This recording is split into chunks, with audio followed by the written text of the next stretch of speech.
Welcome to the Worth Listening podcast, where we focus on having positive and productive conversations around money. I'm your host, Lauren, a 4-time Olympian and certified financial planner. On this show, my guests share their money stories. Everyone has a unique story and experiences both wins and losses when it comes to money. My intent is to give listeners something they can relate to, something that builds their courage to be open and take control of their own money story. When I'm not creating a great show for my listeners, I'm running my company, Worth Winning, where I help individuals and families organize their finances. Check us out at worth-winning.com. All right, now on with the show. Before we hop into this episode, I wanted to say thank you for joining if you're a first-time listener, and thank you for coming back if you're a repeat listener. As always, if you want to connect with us further, feel free to follow us on social media, Worth_winning on Twitter, or at WorthWinning on Instagram. You can also find all our podcast episodes at worth-listening.com. And please remember to leave a review on whatever podcast app you're using to listen. It really does matter. All right, get fired up because today we have Rana Campbell here to share her money memoir with us. Rana is an entrepreneur and the woman behind the Dreams and Drive podcast. She recently transitioned from her 9-to-5 in order to pursue her own dreams. Rana's parents started teaching her the importance of saving when she was a child. She carried those lessons through adulthood, but found they manifested themselves in some interesting ways. While she did build her savings, she also found that she had some money blocks that made it difficult for her to spend money on things she needed to. We talk about learning how to spend, which is not something we think of as a problem, but it really is for some. We also discussed the strategy she used to attend Princeton for college. There's a lot packed in this episode today, so let's listen to Rana share her money memoir. Rana, thanks so much for being on the show today. I'm so excited to have the listeners chat it up with you. Hey, Lauren, I am so excited to be on this show from Podcast Movement from where we first met, and now we're here. We're making things happen, so I'm excited. I know, randomly in the hallway, great things have been happening.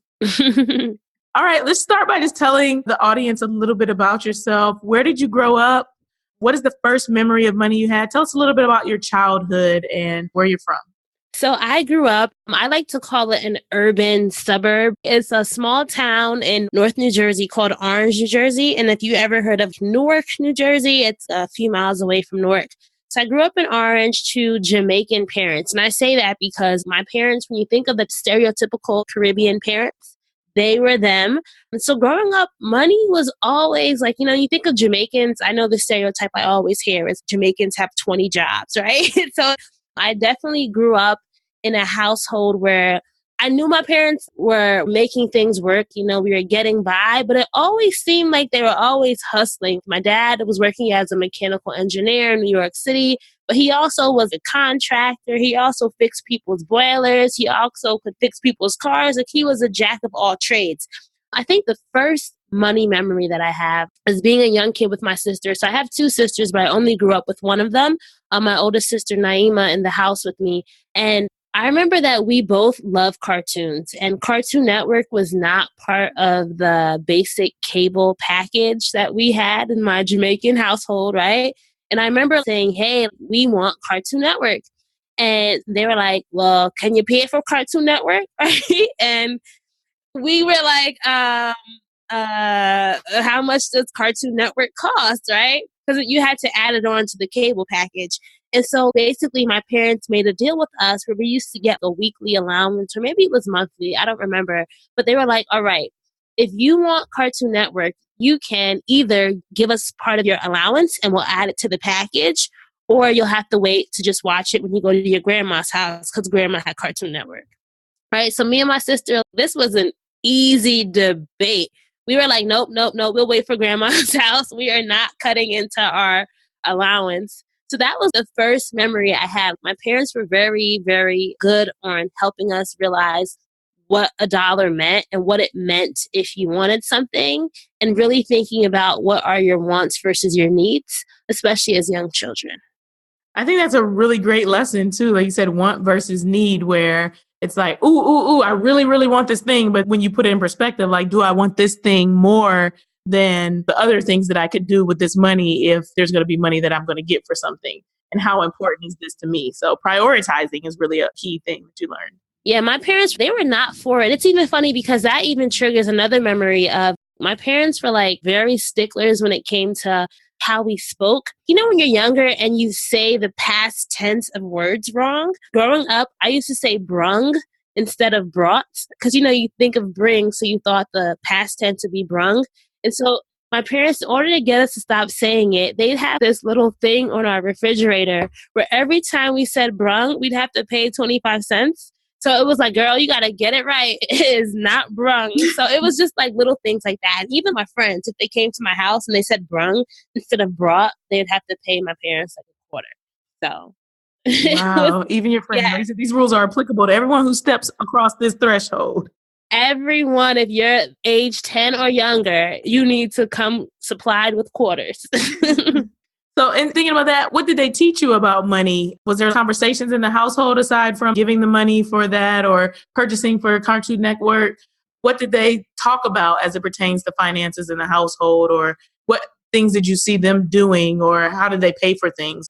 I think budgeting was something that was very big. My parents weren't people who lived beyond their means, right? So if you wanted something, you really had to think about what would it take in order to get it. I remember when I was in second grade, I really wanted a mountain bike for my birthday. And so my parents were like, all right, well, number one, you have to figure out how much does a mountain bike cost. So you know how they have the Toys R Us circulars that would come in the weekly newspapers? I get the circular and I would compare prices across Kmart or Toys R Us or whatever it was. And they say, all right, let's say it costs $70. How much do you have in your bank account? Or how much do you have in your piggy bank? Because my sister and I, we both had piggy banks. You know, how much were you getting for your birthday? And so I was really, really taught that if you want something, it's really important to have savings goals.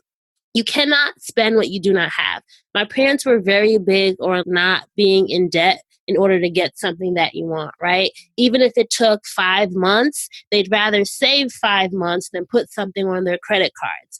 I grew up seeing credit cards always being not a bad thing, but something that you only use for very big purchases, or there were things that you only use as a last option. My house was very, I don't want to say it was very cash focused, at least from what my perspective was as a young kid. Maybe there were things I was missing. I don't know what they were doing with their bigger bills and stuff, but I always knew budgeting and savings goals. That was what my parents taught me.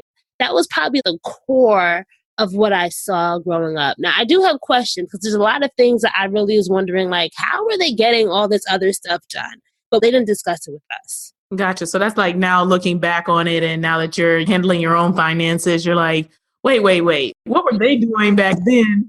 Yeah, like only my dad worked. So it was like, wait, how did we go to private school for 6 years? How are all these other things happening? So there definitely are some questions that I have about our financial history. I think it's dope though, but I think one of the things that stands out as a theme though is the patience. Like you said, saving 5 months to get something versus purchasing that thing right now on credit in this kind of right now society that we live in. But what a good quality it is to have been taught patience and to have that demonstrated right in front of you throughout your childhood. And so to have that carry over into your adult life. Yeah, definitely. And my parents were also very big on supporting all of our money-making ideas. So as a kid, I was that kid who had a lemonade stand that got shut down the minute it got put up, right?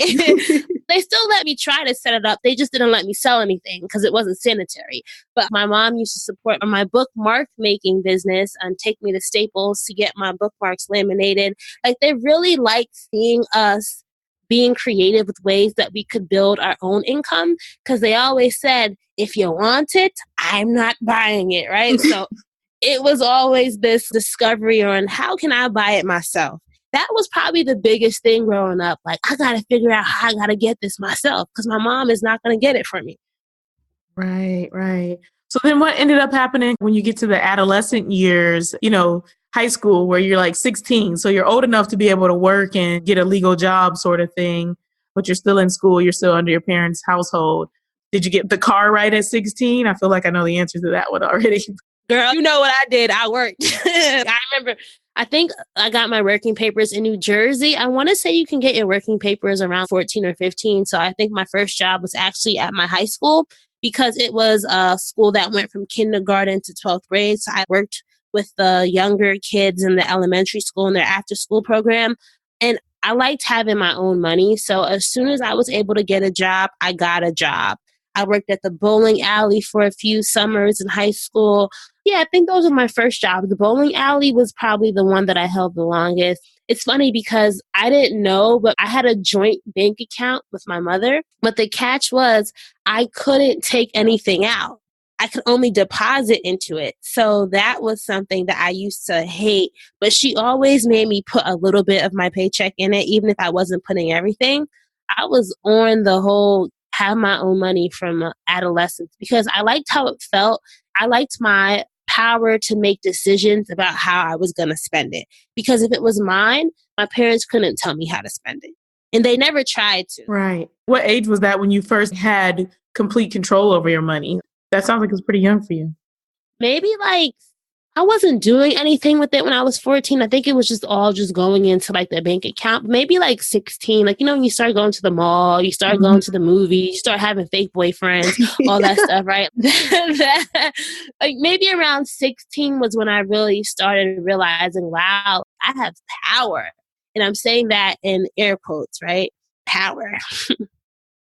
For sure, for sure. So then, and thinking about like, okay, high school, you're working, like you said, you're going to the mall with your friends.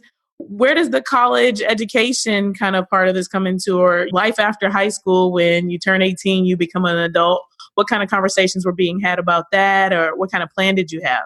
So I think, I mentioned this earlier, is how when I think back, I always wonder, how did my parents pay for my private school education? Because I went to private school from 7th grade to 12th grade. So I knew that my parents, like I was on financial aid, and I knew that the caliber of schools that I was applying to, there was no way that my single income family was going to afford, like I went to Princeton, right?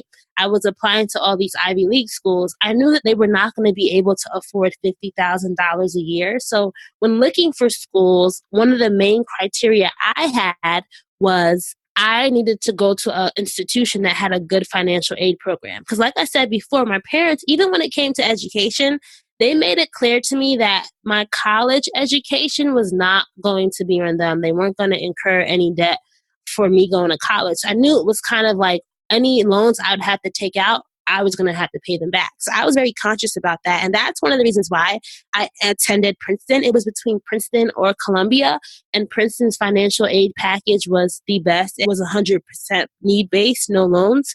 So I went into college knowing that, hey, Rana, you need to find a way that you can minimize the amount of debt that you're going to have. And luckily, I was able to get accepted into an internship program that matched my summer salary every year. So however much I made during the summer, they matched it as far as the scholarship went towards my books. So although Princeton's financial aid, let's say the first year, I'm just making this up, let's say it was $8,000 after financial aid, right? My parents, though, they did something that I guess I kind of appreciate. They made me take out loans because they told me they were trying to teach me financial responsibility, right? So they probably could have helped me. Like let's say my scholarship was for $4,000. There was still like a $4,000 balance that I didn't have. But they made me take that loan out to teach me responsibility, but also because they weren't going to pay for it. But that was always in the back of my head. You got to work every summer because you got to get that scholarship money so that you can go towards your tuition. And you can't leave Princeton because nobody else is going to give you as much money as they are. So that was my reasoning in college. Not my reasoning, but that was kind of the way I thought about money and how I was going to pay for education. And I still, in college, I don't want to have to go to my parents to ask them for stuff. So I still made sure I had a job as well. You just unpacked so many things. So first, all right, all the bombs you just dropped on us. It's a lot. From being 17 or 18 years old, thinking about life after high school, going to college, and realizing, hey, college costs something. I don't have the money to pay for it. How am I going to pay for it? And then looking at the different packages that were available for the different schools that you wanted to go to. So one of the things you just slid on in there is that you're one of those brilliant minds because everybody wants to go to the Ivy League schools. You're like, oh, I'm going to go either to Princeton or Columbia. So no, but you know what? To go to Rutgers, honestly, to go to a state school, I don't know, like however the FAFSA was set up or however much they calculated my parents would have to pay towards my college education, Rutgers is actually a lot more expensive for me because Princeton doesn't give academic scholarship. It's all 100% need based, which is what I think a lot of people sometimes they get caught up in. Sometimes state schools, they either give you academic scholarships, and I wasn't necessarily the smartest on paper when it came to SATs, which is what they look at a lot of times. So you have to really think about how these schools are structuring their financial aid packages and how much of their financial aid packages are loans. Because let's say Rutgers gave me a lot of money, but they gave me a lot of money in loans versus grants. So that was a big thing for me. Yeah, and just being able to work through all that. I mean, were your parents instrumental in helping you figure out the difference? Because I think that's one of the biggest things people come up against is, not feeling educated about it. Like you said, they don't have a lot of financial literacy. The student themselves is 17 or 18 years old, so they haven't done a lot financially on their own. And so just even sorting through the package to be able to say, oh, this is grant money, this is debt that I'm going to have to pay back. And, here's the difference between the two. And this is why this is a better package for me. It's going to set me up better for the long term versus this package. Did your family really explain that to you? Did you read all that information on your own, or how did you just know? My mom, definitely not. My dad, I think he was a little bit aware, but I honestly, and this is where I'm just so blessed about where I ended up with high school. I think I had a really, really good college guidance counselors. And because my school, and I'm not trying to, well, I'll say it's a lot better than the public high school in my town, right? So it was an academic college prep school. We had a college class that we had to take all of junior year. It was into our schedule once a week where we went through all these things. So we were learning about it. Mm-hmm. So I really have to credit Tasha Taran. I have to shout her out because she was the one who helped me break down everything. Because if I didn't have her, or if I didn't have people who could explain things to me, I probably would have been very, very confused. And also my sister had graduated from the high school 4 years before. So at least I had an older sister who had also gone through the process. So I think that helped my parents when it came to me. My sister made the mistake of she had a good financial aid package when it came to the amount of money, but she didn't realize that she had a lot of loans. Mm-hmm. And my parents had signed off on the loans. They were like, listen, younger sister, baby sister, we are not doing this again, all right? So sorry, you're on your own here. So it was kind of like a blessing and a curse. Well, not a curse, but it was a blessing, although it was bad for them and they had to learn it with my older sister. But I want to say it was a mixture of my dad understanding things, and a lot of it was my college guidance counselor really taking the time to explain it to me. Yeah. And I mean, a lot of it is learned by doing. And that's where a lot of financial mistakes come from, is there is no information or guidance around it. So thank goodness that you had somebody who, like you said, has the experience and the expertise to be able to help you. And then, like you said, also somebody else's mistake they were able to learn from so that you weren't put in the same position. So I think that's awesome. What did you major in college? Sociology. Ooh, what were you planning on doing? I don't know. It's funny because, going to a liberal arts school, you kind of either pick between English, history, and I like sociology. I liked learning about society and people and things. During the summers, I was interning at CBS. So I thought I was going to have this media career. So that was kind of the plan, right? Like, finesse the sociology degree and then try to get into a media company post-graduation. Gotcha. And so what ended up happening? You graduated and... It didn't happen. I didn't get the media job. I ended up I had a fellowship through Princeton for a year working with incarcerated individuals who were pursuing a college while in prison. So basically the program was helping to build college education programs in prison. So that was kind of interesting, right? Because it was a continuation of some volunteer work that I had done while at Princeton. I had helped guys getting their GEDs. I went into the prison every week and would do a GED tutoring. So it was work that I enjoyed, but it wasn't necessarily the media job that I wanted. I think I was only making, I want to say it was $28,000 a year. Like, I forgot how much the fellowship was. It was basically nothing.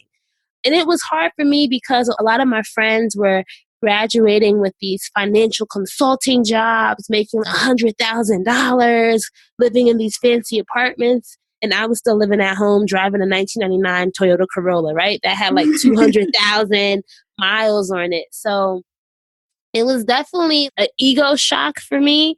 But at the same time, I had hope that, you know what, I'm going to still be smart about things. And I think that lesson that my parents taught me of you can live within your means, that stuck with me. So were you able to save during that time? Like you said, it was not the ideal income. You were living at home, but did you still stick with the habit of putting some aside?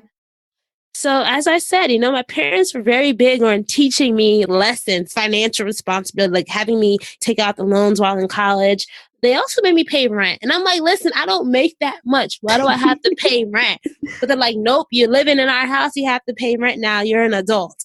So interestingly, that really helped me with saving because it forced me to sit down and think about how much do I make every 2 weeks and how much do I have to put off in order to pay my bills. I had my car insurance, I had my cell phone bill, not a lot. And they didn't make me pay a lot of rent, but it was still a line item in my budget. So I was able to save, but I think those first few years, my idea was I want to pay off as much of this debt as I can. And because I'm still living at home, I didn't have a car note as of yet. I still was driving an old car. I put a lot of my extra money into paying off my loans. Gotcha. I think you bring up a really good point too about that moment when you go from college to grown-up life, or those few months when you're making that transition to really like the value of sitting down and saying like, oh my God, I'm so scared. I'm a grown up. Like the college turn up is over, but how much value there is in sitting down and saying, okay, I landed this job. It gives me X dollars. Let me try to understand this from the front end versus just kind of plugging along, living in the moment and not dealing with it, just living. To take that moment and pause, be patient and say, all right, what's the next step in my plan based on whatever these earnings are and how do I want to go about it? And for you, like you said, prioritizing getting the debt paid off. So one, you didn't owe anyone. Two, those interest charges weren't accruing. But then two, just the freedom that you get from getting rid of that and being able to plan for your future because of it. So. Yeah. And, thinking back about it, I wasn't processing it in the way that we're talking about it now. I didn't think about it in terms of it accumulating interest. I just saw it as a big bag in the room that I wanted to get out. I saw it as a burden. But now as I'm getting older, I realized, oh, wait, it was probably smart to pay more on the principal and then the interest to be lower over. I didn't know any of those terms. It was something that I learned as I got a little bit older and as I started getting into entrepreneurship and reading about financial literacy and all that stuff. So it was definitely, I think I was just fearful that this debt would stick with me forever. And I didn't want that. So it was just this thing. I saw it as a burden, but I then became to describe what it actually was later on down the road. I mean, I think that's a good point too, in the sense that it's kind of like go with your gut. You don't need to know the fancy terms. It's like, this doesn't feel good and I want it off my back. So. And I was mad. Like, why'd you guys make me take out loans? Why didn't you just give me the money? And all I heard about and all I could think about in the back of my head was, it's going to teach you responsibility. And I was like, okay, that was all I could think about. And I just wanted the responsibility to get off my shoulder. So then what happened next?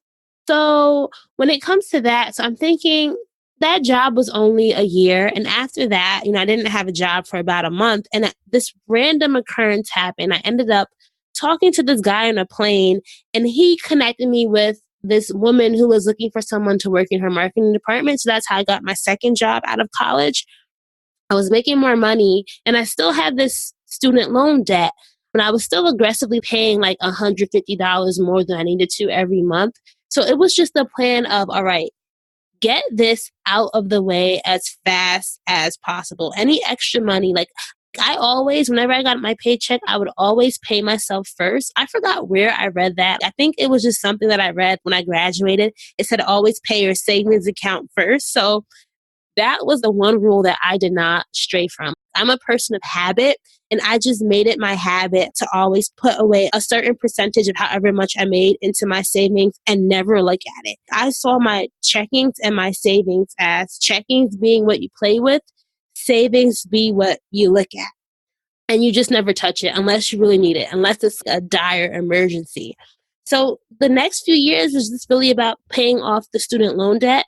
I wasn't a very aggressive credit card user. I only probably used credit cards to book airline trips or stuff that in case something happened, I'd want to be able to contest it or have the purchase be protected. So I think I was lucky because I didn't get caught up in the whole credit card thing. My parents gave me a credit card when I was in college for emergencies. So I never abused it then. And I didn't like the idea of debt anyway. So abusing it wasn't appealing to me because I knew that I'd have to pay it off anyway. So it was just like, I think that was a blessing in my journey of not having that typical college credit card debt experience. And it really helped me not have to pay that off and pay off student loan debt.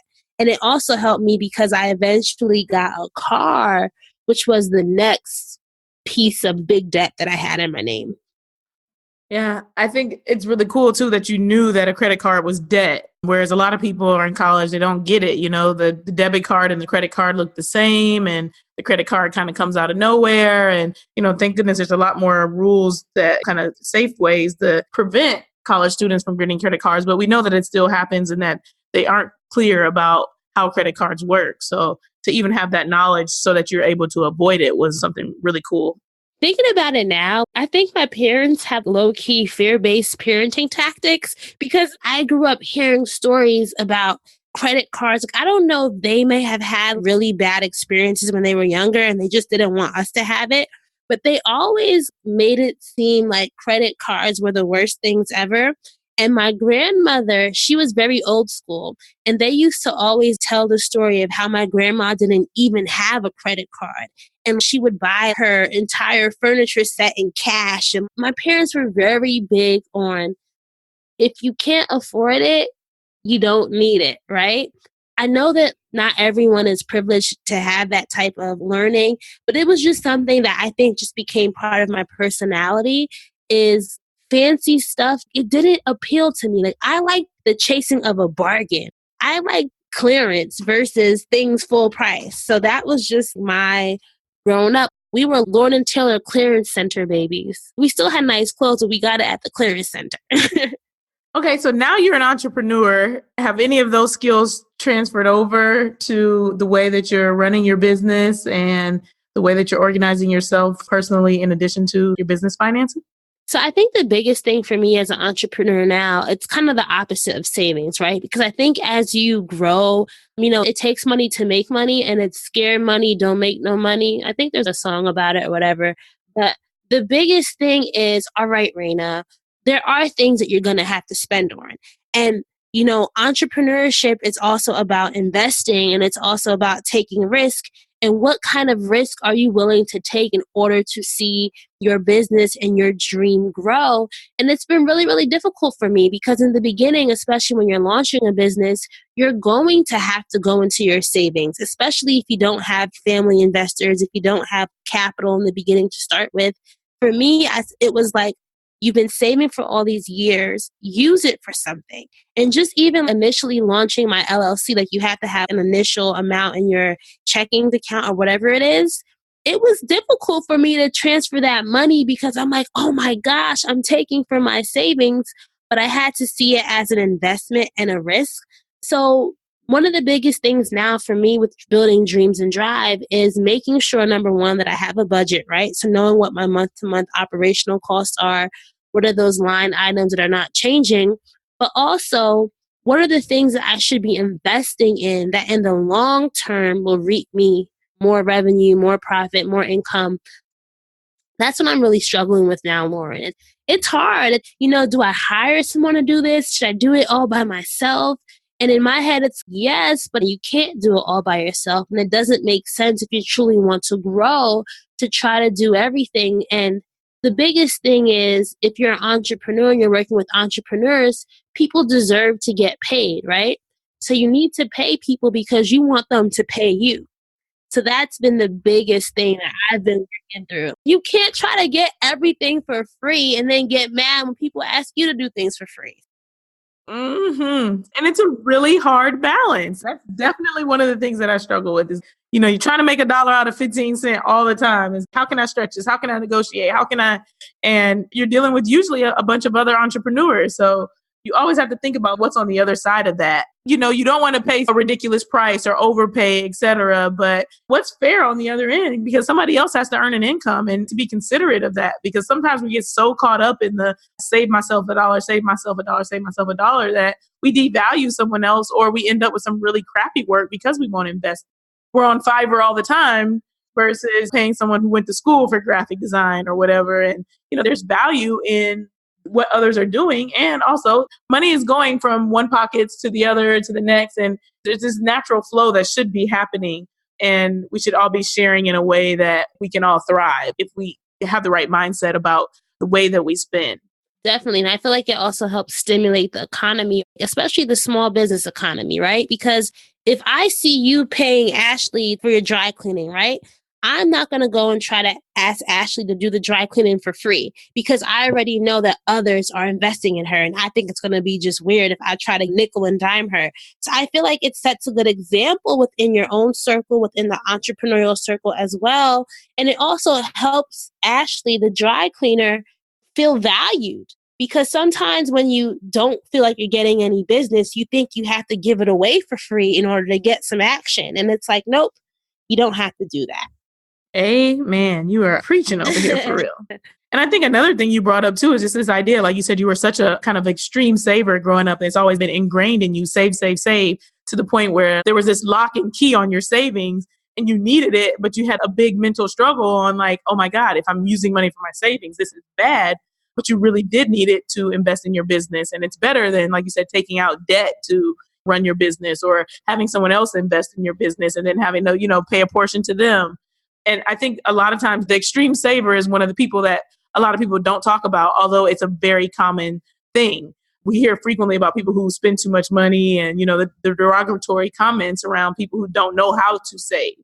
But on the flip side of that is people who are saving so much or, so savings focused that they don't know how to spend.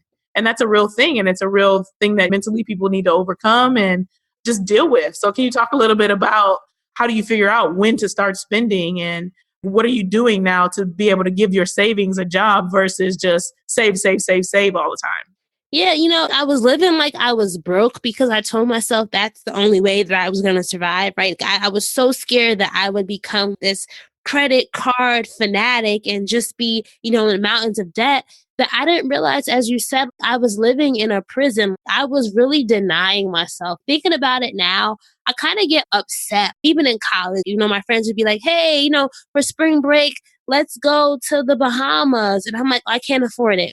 Knowing good and well, I could have afforded it, but it was like I was also missing out on living life because I saw money as something that I would never be able to make back. I saw it as this fixed state and not something that could be fluid if managed appropriately.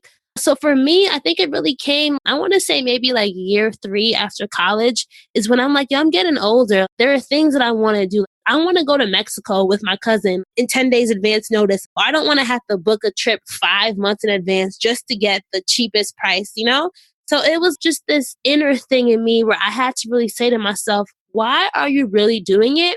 And it came back to these conversations we were having about just growing up and seeing money as this thing that can never come back. And I had to tell myself, my parents were probably making us so fearful about money because they were immigrants to America. When they came here, they were dead broke and they didn't want us to struggle the way they may have in their earlier years. But I realized that their money story didn't have to be my money story. And there were things that they taught me that I could change about my life. But money wasn't bad. And in my head, it was like, money is the root of all evil. So just save it just in case you need it to fight evil. You know what I meant? And it was like, yo, Rana, like, you don't have to do that. Money can be good. You can put money out there. Like they said, it takes money to make money. And it just also was like, there are good things that you can do with money. You can gift somebody something. You can invest. You can donate.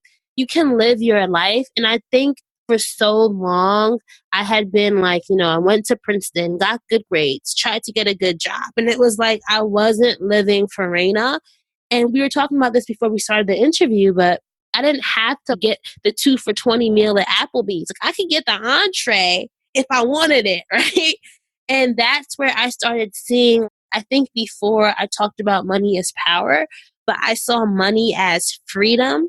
And I started listening to a lot of podcasts. I think Tony Robbins had this money book. I forgot what it was called. But basically, it's just this whole idea, this money mindset, and how money can be something that can give you freedom as well.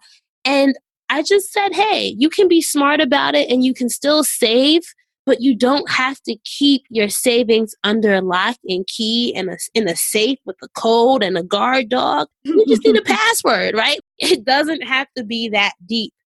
And I also just looked at my accomplishments and saw, wow, you were able to save a lot, especially for other millennials, where this narrative is always the opposite about how millennials are so bad with money and how millennials are so bad with credit card debt. You have control. You have discipline.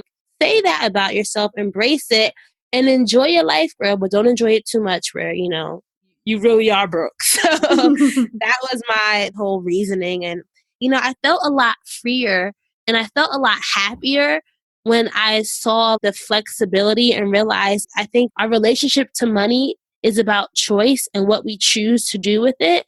And I know I don't have a lot of, I want to say, expenses. Right now, I don't have a house. I don't have kids. I'm not married. So there aren't a lot of things eating at my monthly paycheck.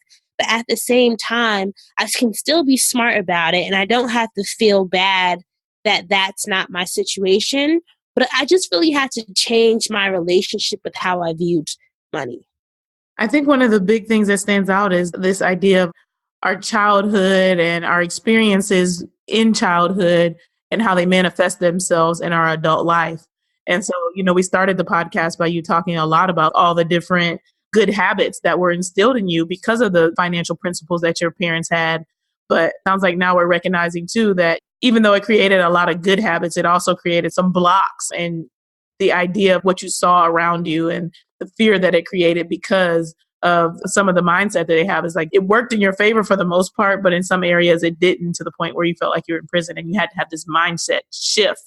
I think so frequently we fail to realize how our experiences with money growing up manifest themselves in our adult lives. So it's really cool that you've been able to see that full circle and make the changes necessary. Definitely. And now it's like I want to start thinking about what's next, right? Because I was so scared to do anything with the money. But now there's so many options that I now have with the savings.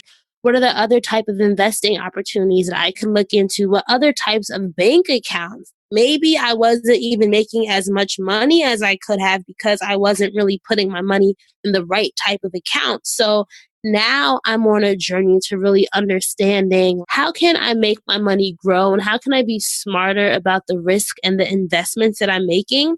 Because just having a savings account really isn't the best way to build wealth long term.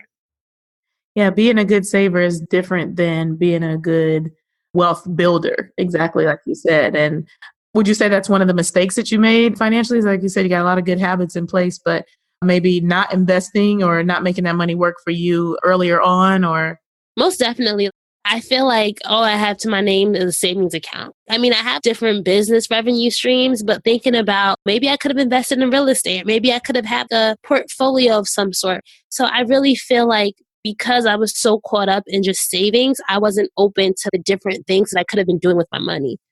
I still have time, though. I still have time. Yes, time is on your side. Time is on your side. So tell us a little bit more about what you're doing now, how Dreams and Drive works, and how you're actually earning your money right now. So Dreams and Drive is a podcast for creative and lifestyle entrepreneurs who want to learn how to take their dreams out of park and into drive. And right now, I've really been focused on, because I had a full-time job that I was doing alongside of it, which was in marketing. So the podcast is really just about growing the community. So right now, as I'm transitioning into doing this full-time, I have different, I have the merchandise store available. I have podcast consultations. I'm doing sponsorships on the show. So I'm really in the point right now with building it where I'm thinking about what are the right revenue streams to have and what are the ones that are going to be bringing in the right amount of income so that I can do more stuff with the show long term and I can make bigger investments. So I'm really thinking about the different monetization streams. I don't have it down pat. I want to say that's probably the biggest struggle with the show right now is figuring out how to monetize and how to monetize my expertise and how to monetize what people are coming to the show to get. That's definitely what I'm working on now. Gotcha. So entrepreneurship is a relatively, or maybe leaving the 9 to 5 is a relatively new thing for you, and you're still figuring out how this is all going to play itself out. I am.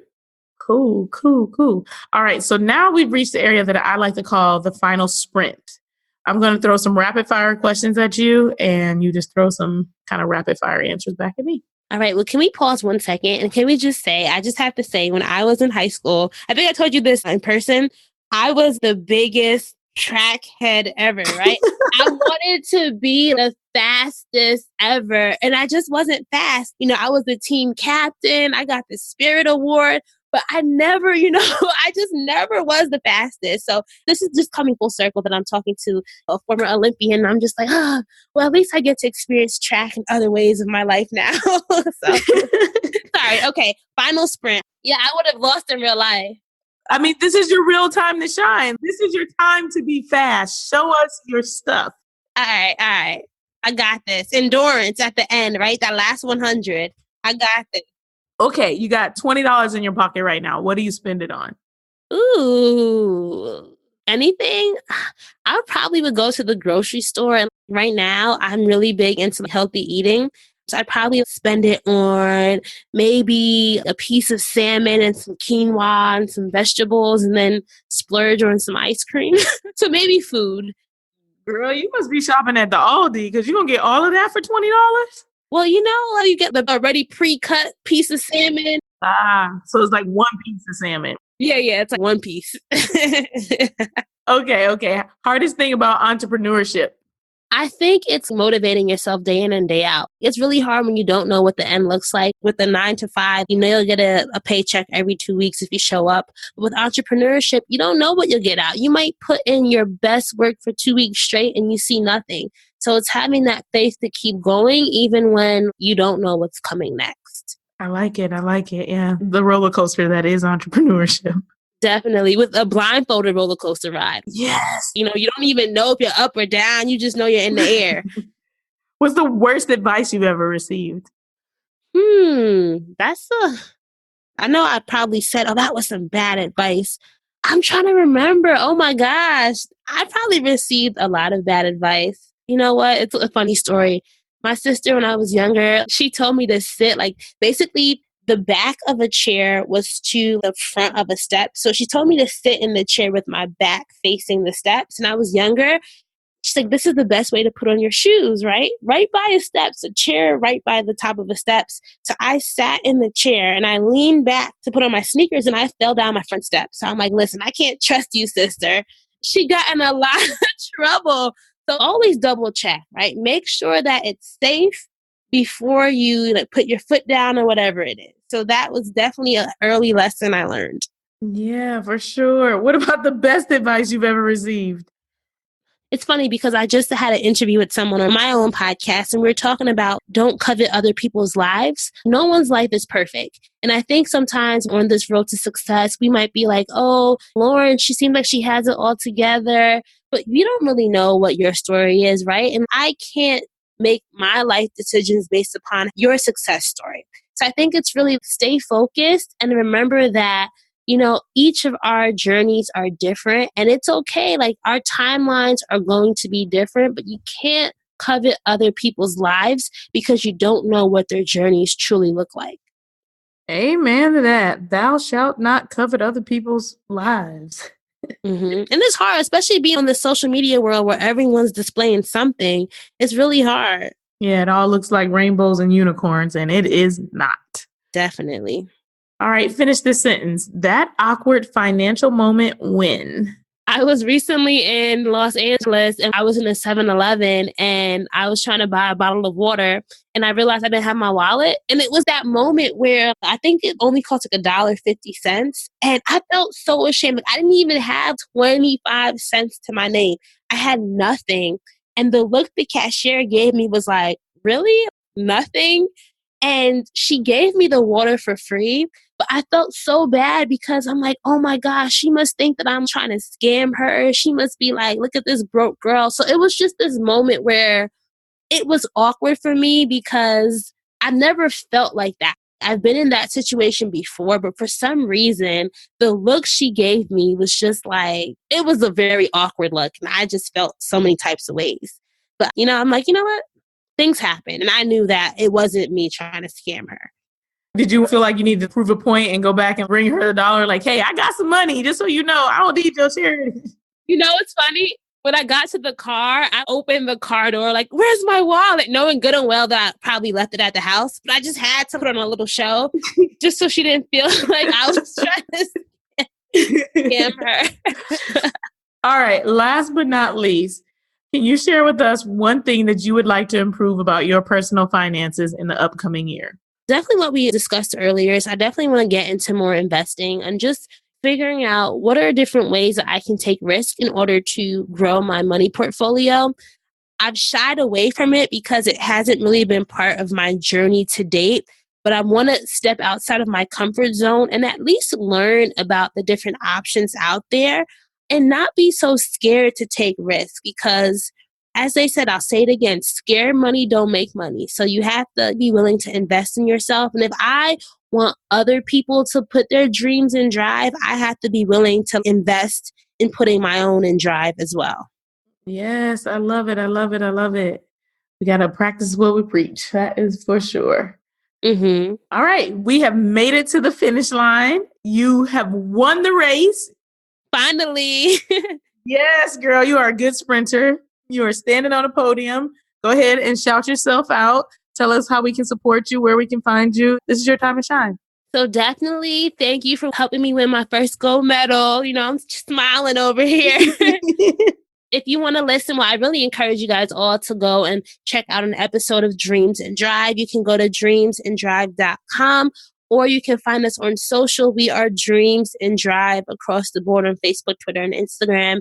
And you can also listen to the show wherever you listen to Lauren's episode as well. Subscribe to this show and subscribe to Dreams and Drive. I'm sure that you guys will like hearing the stories about how other people are putting their dreams into motion.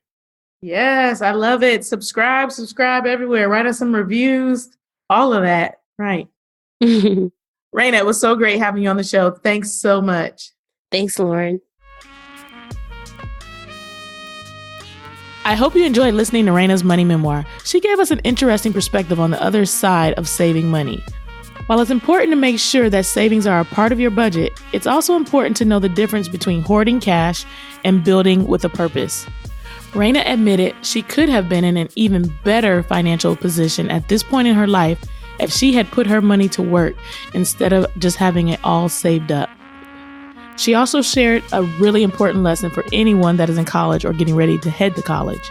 You need to understand how the financial aid at your school works. This should be something you're looking at when you're comparing schools to go to. Not just, oh, it's so fancy, or all my friends are going there, or whatever the case may be. Think about how it's going to affect your finances in the future. The less you borrow, the less you have to repay. Our word of the day? Allocate. Setting something aside for a specific purpose. It's important to give your dollars a job. Some should be saved in a savings account. Some should be invested. Some should be in your retirement plan. And of course, you have to spend a little. But if you're not telling your money where to go, you'll be wondering where it went. And when you give your money a job, you can literally make it work for you. Thank you for tuning in today. We hope you found this episode worth listening to. If you have questions, suggestions for guests, or would like to share your own money memoir, please contact us through our website, worth-listening.com.